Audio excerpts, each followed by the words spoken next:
너무너무 감사합니다. 우리 인평교회 찬양대 소리를 들으면 굉장히 힘이 나요.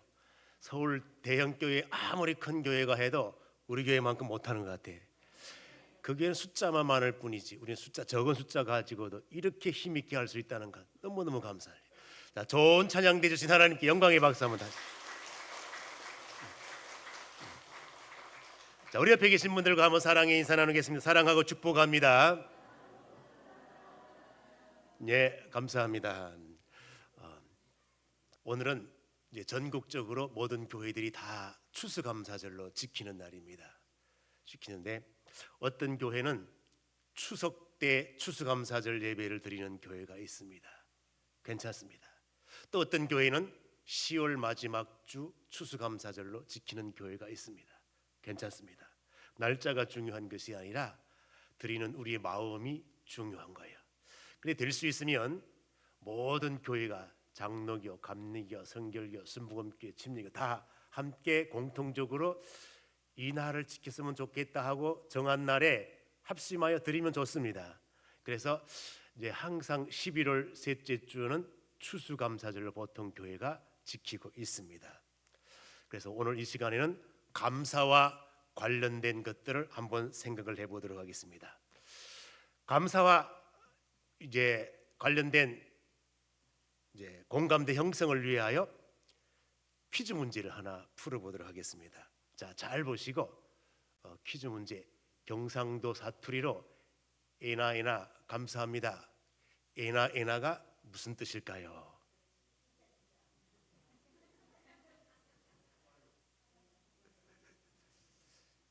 어디 출신이?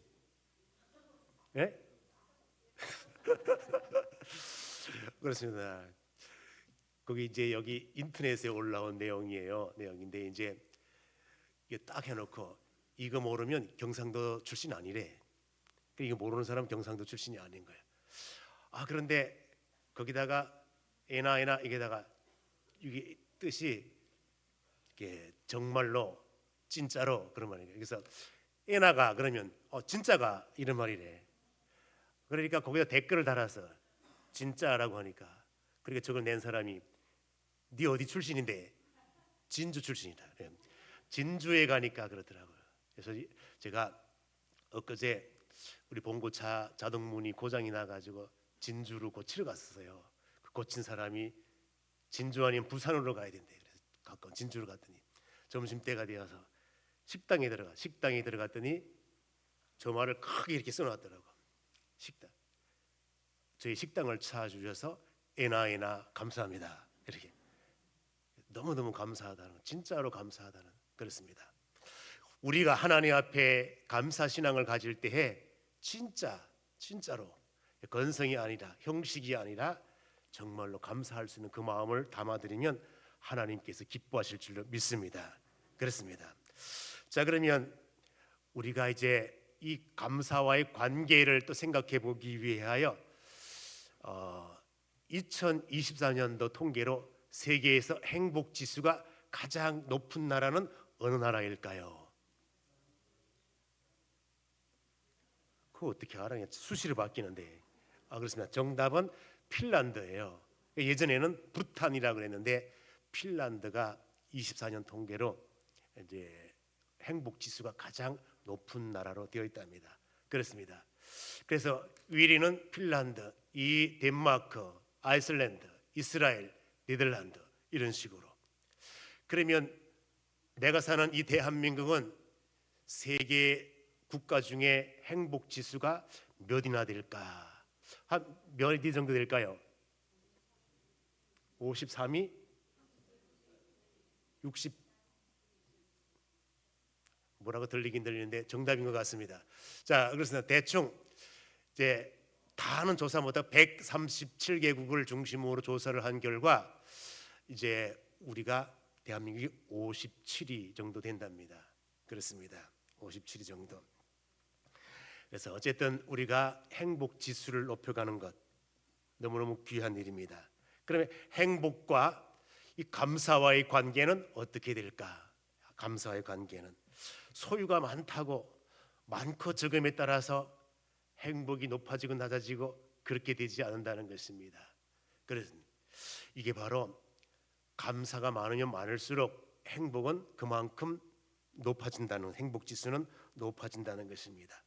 그렇습니다. 그래서 잠언 17장 1절에 보니까 인생을 많이 경험해 본 솔로몬이 뭐가 부족한 것이 있었겠습니까? 돈이 있잖아요. 권력이 있잖아요. 명예가 있잖아요. 모든 것 다 갖추고 모든 것 다 경험해보고 다 체험해본 솔로몬이 인생을 살아본 결과 이렇게 마른 떡 한 조각만 있고도 평화로운 것이 집에 고기가 가득하고 육선 제육이 가득한 그런 모습이면 싸우는 것보다 훨씬, 다투는 것보다 훨씬 낫다는 거예요. 우리 한번 내가 내 손으로 한번 잠언 17장 1절 가서 한번 찾아보겠습니다. 잠언 17장 1절.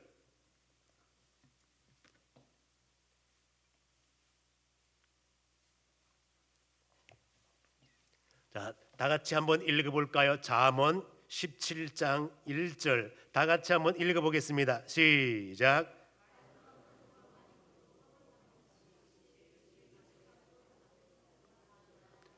그렇습니다. 무엇을 의미하는가 하면 돈이 많다, 내가 부하다, 가진 것이 많다, 그것이 곧 행복한 삶은 아니라는 거예요. 소유가 많고 적음에 따라서 행복한 삶이 주어지고 안 주어지고 그것이 아니라 감사하는 마음을 가질 때 그렇습니다. 그래서 이것은 세상 사람들도 그렇고 기독교인들도 그렇고 동일하게 공통적으로 이 행복과 감사의 관계를 성일명을 하고 있습니다. 그렇습니다. 감사의 분량이 곧 행복의 분량이다. 그렇습니다. 이게 누가 말했는가 하면 인도의 시성 타고르가 이런 말을 했어요. 유명한 말을 남겼어요. 시성의 뜻이 뭔가 하면 시인들 중에 역사적으로 유명한 사람들에게 붙여지는 시성 타고르. 그렇습니다. 이 사람이 왜 유명한가 하면 아시아에서 최초로 뭘 받은 사람인가 하면 노벨 문학상을 받은 사람이에요. 얼마나 귀한지 몰라요. 그러니까 타고르 하면 이 동양권에서는 엄청난 존재로 그렇게 생각을 하는 거예요. 그렇습니다. 우리 대한민국에도 노벨 문학상 수상한 사람이 태어났습니다. 누굴까요? 한강씨. 그렇습니다. 또 노벨 평화상을 받은 분이 계세요. 누굴까요? 그렇습니다. 노벨상을 받은 나라 대한민국. 너무너무 자랑스럽긴 자랑스러운데 또 일부에서는 한강씨에 대하여 지적을 하면서 또 비판을 하는 사람도 있습니다. 어쨌든 그게 좋으냐 나쁘냐를 떠나서 대한민국에는 노벨 평화상 보유국, 노벨 문학상 보유국, 어쨌든 대한민국 위상이 높아진 것만은 사실이에요. 높아진 것은 그렇습니다. 북한에서 보게 되면은 굉장히 가슴 아픈 일이 우리는 왜 노벨상을 못 받을까? 한강 말고 우리는 두만강도 있고 대동강도 있는데 코미디 프로에서 이렇게 패러디 해가지고 하더라고. 그렇습니다. 자, 그러면 이 타고르라고 하는 시인이 대한민국과 관련하여서 굉장한 존재로 부상을 하게 되는데 그 이유가 있습니다. 어떤 이유 때문인가 그런가 하면 이 타고르가 이 조선을 향하여 시를 적어줬거든요. 어떻게 해서 시를 적어줬는가 하면 동방의 등불이라는 시가 있는데 이 타고르가 조선을 위하여 지어준 거야. 이 타고르가 일본을 방문하게 되는데 우리 한국 조선에서 보니까 되게 탐이 나. 저렇게 유명한 사람이 일본에 우리 대한민국에도 왔으면 참 좋겠다. 그래서 직접 찾아가서 우리 조선도 방문해 줄 수 있느냐. 그러니까 타고르가 여건상 내가 조선에 방문은 못하지만은 조선을 위하여 시 한 편을 내가 적어주겠다. 시를 적어주는데 그게 뭔가? 우리 한번 시를 한번 다 같이 한번 읽어볼까요? 읽습니다. 시작.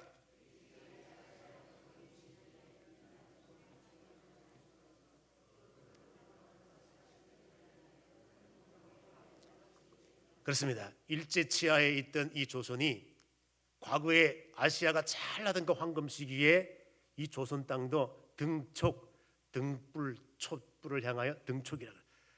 그렇게 등불처럼 큰 빛을 발하던 그러한 나라였다 이거예요. 그런데 지금은 어떤 상태인가 하면 일제에 눌리고 모든 것을 빼앗긴 상태야. 억눌린 상태야. 그러니까 지금은 잠잠하고 있고 지금은 암흑 시대이지만은 언젠가는 해방이 된다. 해방이 되어서 다시 한번 회복되는 그때에 이 조선은 전 세계를 향하여 비출 수 있는, 동방을 향하여 비출 수 있는 그런 위대한 빛이 되는 나라, 너무너무 귀한 거예요. 그래서 제목을 붙인 거예요. 동방의 등불이라. 이것은 동방의 등불은 우리나라 시인이 이렇게 붙인 거예요. 제목을. 너무너무 귀한 것. 그렇습니다. 그래서 이제 우리나라는 해방이 되었습니다. 세계 어떤 나라와 견주어도 부족함이 없는 그런 나라로 부상하였습니다. 그러니까 우리 대한민국에 사는 것 감사해야 돼. 헬조선 외치면서 못 살 나라, 망할 나라 이렇게 부정적으로 말하기보다는 희망이 있다. 작은 나라에서 IMF 극복하고 세계를 부상하여 다른 나라 모든 사람들이 한국의 기술을 배우고 싶어하고 이 나라의 모든 나라 살고 싶어하고, 여러분 세계 어느 나라를 가더라도 봄, 여름, 가을, 겨울 추나 추동 다 골고루 있고 모든 것 다 갖춰지고 여기가 파도 세민하고 저기 가도 아름다운 산, 여기를 봐도 아름다운 물, 금수강산, 이 모든 갖춘 나라가 세계적으로 없습니다. 여러분 대한민국이 얼마나 좋은 나라인지 몰라요. 그럼에도 불구하고 못 살겠다, 망할 놈의 조선, 헬조선, 지옥 같은 조선 뭐 이러고 다니면 이 나라는 누가 지키며 누가 보존하겠습니까? 역사적 사명을 가지고 감사하면서 대한민국 땅에 사니까 이렇게 아름답게 살 수 있고 교회 모든 종교의 자유를 누리며 살 수 있고 모든 것들 다 이루며 이런 행복을 가지고 있으면서도 감사할 줄 모르고 불평하면 언제 행복한 삶 누리겠습니까? 그렇습니다. 그러므로 이제 우리가 감사절을 맞이하여서 감사신앙을 생각해 보기 위하여 탈무드에서는 어떻게 감사를 교훈할까? 감사를 교훈할까? 세상에서 가장 지혜로운 사람은 어린아이든지 노인이든지 악인이든지 선한 사람이든지 어떠한 상황에서 배우는 거예요. 악인을 통하여서도 배울 게 있는 거예요. 선한 사람을 통하여 배울 게 있는 거예요. 그래서 성경은 좋은 것들만 기록한 것이 아니라 악한 것들, 악한 사람들, 선한 사람들 골고루 다 그것이 교훈이 되는 거예요. 배울 게 있으면 배우는 거예요. 교만한 사람은 절대 안 배웁니다. 왜? 자기가 최고거든. 자기만이 모든 걸 알고 있다고 생각하거든. 교만을 떠나서 우리는 배울 수 있으면 그 사람 지혜로운 사람이라는 거예요. 강한 사람이 누구냐? 강한 사람은 타인을 이기기보다는 나부터 이기는 거예요. 내가 이기고 그래야 무엇인가 남을 이기든가 말든가 하지. 여러분 우리 한국이 잘하는 게 있는데 바둑 수준이 이제 세계적이에요. 그렇습니다. 그래서 박정환, 신진서 이 기사들이 세계를 속에서 두각을 나타내거든요. 바둑격언에 그런 말이 있습니다. 아생 연후 살타라. 아생, 내가 먼저 살아야 돼. 그래야 누구를 죽일 수 있어, 상대를 죽일 수 있는 거예요. 내가 죽었는데. 그렇습니다. 나를 이기지 못하는데 누구를 이기겠느냐고. 그러니까 나를 이길 수 있는 사람, 내 속에 못된 자아가 살아나는 것을 누를 수 있고, 사도 바울이 위대한 점이 무엇입니까? 날마다 나는 죽노라. 자기 속에 일어나는 모든 악의 이런 것들을 다스리며 자기를 제어하는 거예요. 누구를 치료하기 전에. 바울의 위대한 점이 바로 그거예요. 강한 사람이 바로 이런 사람. 또 세상에서 행복한 사람은 누구냐? 바로 감사할 줄 알면 이게 바로 행복한 사람이라는 거예요. 감사의 지수가 높아지면 행복의 지수는 자동적으로 올라가게 된다는 것입니다. 유대인들은 탈무드를 통하여 이렇게 감사신앙을 강조하였습니다. 청교도들의 감사신앙을 보게 되면 제1조건이 하나님께 감사하라. 하나님께 감사가 그들의 삶의 원칙이에요. 이웃에게 나누라. 그렇습니다. 그래서 이웃에게 나누는데 청교들은 재능도 기부하고 물질도 기부하고 사랑도 기부하고 이렇게 서로 나누는 거예요. 내게 있는 것을. 12월 6일 날 우리 인평교회 주관으로 환우들을 위한 사랑의 음악회를 합니다. 이렇게 할 때에 그 음악회에 내가 재능이 있으면 재능도 기부하고 물질이 있으면 물질도 기부하고 함께 동참하여 위로도 하고 이렇게 나눔의 모습이 아름다운 모습인 거예요. 그렇습니다. 그래서 지금까지 지금 코로나 시대 빼고 10몇 회까지 나가는데 이제 여러분들도 함께 동참하여 기도하고 이렇게 나누었으면 참 좋겠다는 생각이 듭니다. 형제에게 사랑을 베풀고 이 청교도들의 신앙의 모습이었던 것을 볼 수가 있습니다. 그렇습니다. 이제 오늘 본문 말씀을 통하여서 시편 기자의 이 감사 신앙을 보게 되면은 너무너무 받은 게 많은 거예요. 하나님께 해주신 게 너무너무 많은 거예요.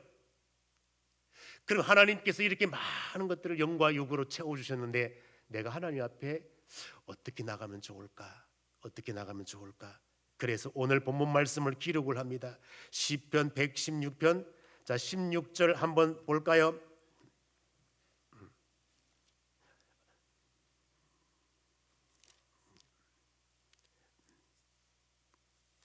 자 12절 한번 보겠습니다. 시편 116편 12절 다 같이 시작. 그렇습니다. 내게 주신 은혜 너무너무 많은 거예요. 그렇습니다. 자 무엇을 말하는가 하면은 이제 기도에 응답해 주신 것 너무너무 감사하고 그래서 우리 한번 2절 말씀 1절 2절 말씀 한번 볼까요? 1절 2절 다시 시작.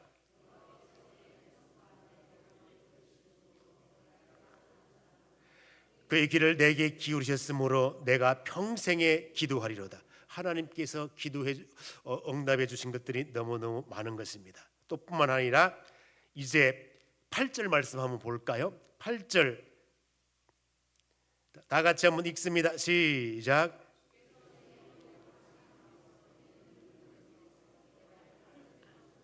그렇습니다. 내 지금까지 살아온 인생의 모습을 쭉 생각을 해보니까 내가 한 것이 없고 하나님께서 해주셨다는 거예요. 사망에서 건져주시고 악의에서 건져주시고 기도할 때마다 응답 주시고 이런 은혜들이 너무너무 많은 거예요. 그러면 내가 이처럼 하나님으로부터 귀한 은혜를 받았다면 내가 무엇으로 보답할고 무엇으로 보답할고 그렇습니다. 물질도 중요하지만은 무엇으로 보답하는 수순을 보게 되면은 보답하는 수순이 조금 달라요. 어떻게 하는가 하면은 바로 여호와의 이름을 부르며 주님께서 하셨습니다. 주님께 주셨습니다. 그 사실을 먼저 인정을 하라는 것입니다. 주님께서요. 내가 한 것이 아니라 주님께서 해주셨다고, 주님께서 채워주셨다고, 주님께서 인도해 주셨다고 이렇게 여호와 이름을 부르며 그 이름을 높일 때에 하나님께서 영광 받으신다는 것입니다. 오늘 오후 시간에는 우리가 다 감사절 발표회로 드립니다. 찬양을 통하여 예수 이름 높이고 여호와 이름을 높이며 그분을 찬양하고 연주하고 이 아름다운 모습이거든요. 하나님께서 네가 나의 은혜를 지금 체험하고 있구나, 감사로 표현하고 있구나. 주님께서 그 사실을 받으신다는 것입니다. 서원을 갚으며 감사제를 드리며 그렇습니다. 입술로 찬양하고 하나님 앞에 적은 물질이 할지라도 드리는 거예요. 그렇습니다. 그럴 때 하나님께서 영광 받으신다는 것입니다. 그러면 이처럼 우리가 하나님 앞에 이 모든 것들을 드렸을 때에 하나님은 또 재차 무엇인가를 채워준다는 거예요. 그렇습니다. 아모스 선지자를 통하여 보여준 예언의 말씀이 무엇인가 하면 내가 너를 회복시켜 주겠다.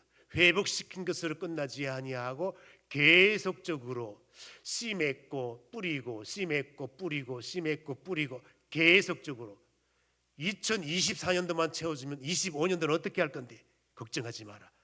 내가 뿌리고 거두고 뿌리고 거두고 계속 이어갈 수 있도록 그렇게 해주신다는 것입니다. 예레미야가 받은 예언의 말씀이 있습니다.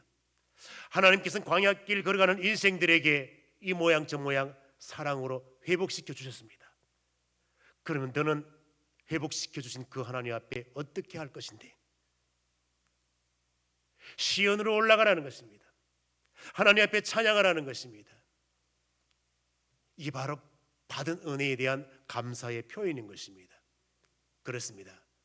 우리가 이 땅에 살아가는 동안에 감사할 일들이 많아지면 모든 형편들이 더 풍성해지고 더 나은 모습으로 회복되어지고 하나님께서 우리 인생들에게 복을 주시는데 엄청난 복으로, 자 그러면 감사하는 자의 복 무엇이 있을까?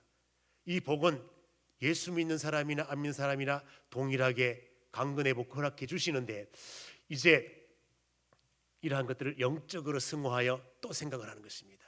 여러분, 엔돌핀이라고 하는 이 용어가 우리 대한민국 사람들에게는 생소한 용어였습니다. 그런데 이 엔돌핀이라는 용어가 확 확산되게 된 때가 있습니다. 어떤 박사님이 오셔서 이 말이 유행됐을까요? 영국? 이상구 박사님께서 오셔서 이 엔돌핀의 중요한 것을 깨달은 거예요. 그렇습니다. 마음의 평안과 기쁨을 누리고 즐거움이 있으면 엔돌핀이 생성이 된다는데, 이게요 엔돌핀보다 엄청난 효과를 가진 게 다이돌핀이래요. 그렇습니다.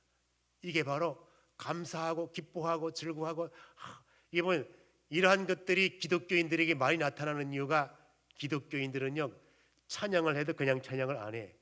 박수 치면서 찬양을 하니까 이 의학에서 이 손바닥이 박수 치고 자극을 주면 엄청난 기쁨과 희락이 이 생성이 된다는 거예요. 그러니까 다른 사람들보다 박수 많이 치면 더 기쁨이, 그렇습니다. 그다 찬양을 드리지, 매일 교회 와서 커피 마시고 식사하고 뭐 하면서 웃지.